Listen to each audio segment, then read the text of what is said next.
بسم اللہ الرحمن الرحیم۔ ماہی گیری یعنی فشنگ۔ ابتدائی انسان سمندروں کے کنارے پر آباد تھے اور مچھلیوں سے گزر و اوقات کیا کرتے تھے۔ روایات سے پتہ چلتا ہے کہ حضرت آدم علیہ السلام یمن کے ایک باغ میں رکھے گئے تھے۔ جب وہاں سے نکالے گئے تو غالباً اس مقام پر آئے ہوں گے جہاں آج جدہ آباد ہے، اور ممکن ہے کہ مکہ میں بھی پہنچے ہوں گے۔ تاریخ مکہ میں درج ہے کہ سب سے پہلے حضرت آدم علیہ السلام نے کعبہ بنایا۔ یہ روایات صحیح ہے یا غلط، مورخ ہماری رہنمائی نہیں کر سکتا۔ ہاں، مختلف سیاحوں نے ہمیں اتنا بتایا ہے کہ جدہ میں حضرت حوا علیہ السلام کی قبر موجود ہے۔ جدہ عربی زبان میں دادی کو کہتے ہیں۔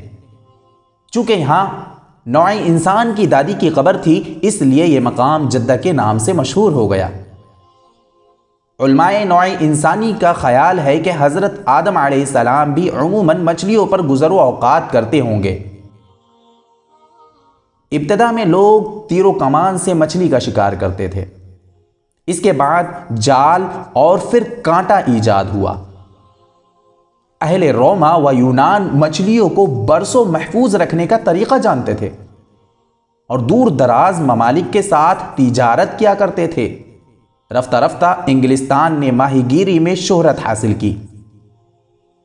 1578 عیسوی میں انگلستان کے 450 جہاز ماہی گیری میں مصروف تھے، جو شکار کے لیے ساحل سے 600 میل دور نکل جاتے تھے اور 20 لاکھ پاؤنڈ سالانہ ماہی گیری سے وصول کرتے تھے۔ کینیڈا اور ریاست ہائے متحدہ امریکہ میں ایک دوسرے کے ہاں مچھلی پکڑنے پر برسوں جنگ رہی۔ آخر 1817 عیسوی میں معاہدہ و شکن ہوا، جس کی رو سے ان ممالک کو ایک دوسرے کے ہاں ماہی گیری کی اجازت مل گئی۔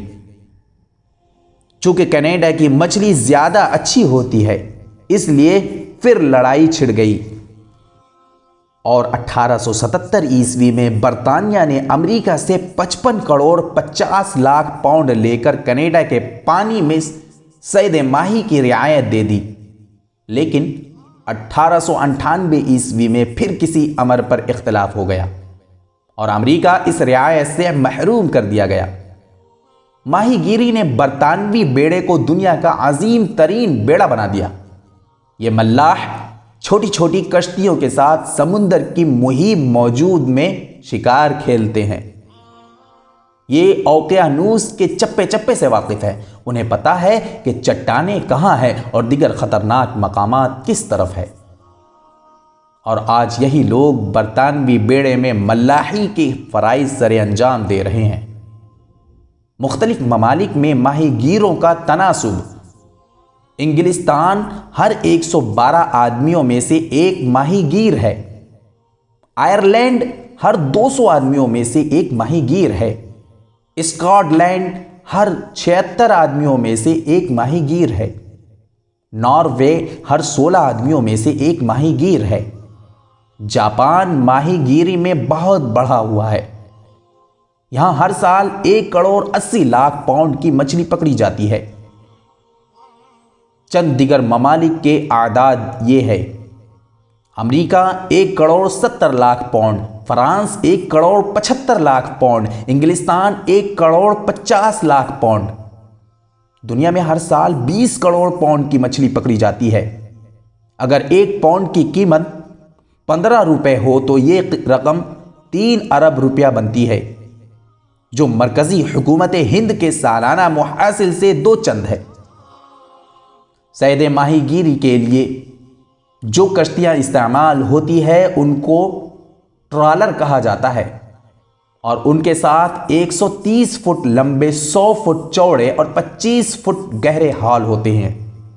یہ ٹرالر معمولی بادبانی جہازوں سے 80 گنا زیادہ مچھلیاں پکڑتے ہیں۔ ایسے ٹرالر برطانیہ کے پاس تقریباً 1000، جرمنی کے ہاں 500، فرانس کے ہاں 300، ڈنمارک، ہالینڈ اور بلجیم کے پاس کل 400 ہیں۔ 1913 عیسوی میں صرف انگلستان نے 18,12,500 من مچھلی پکڑی تھی۔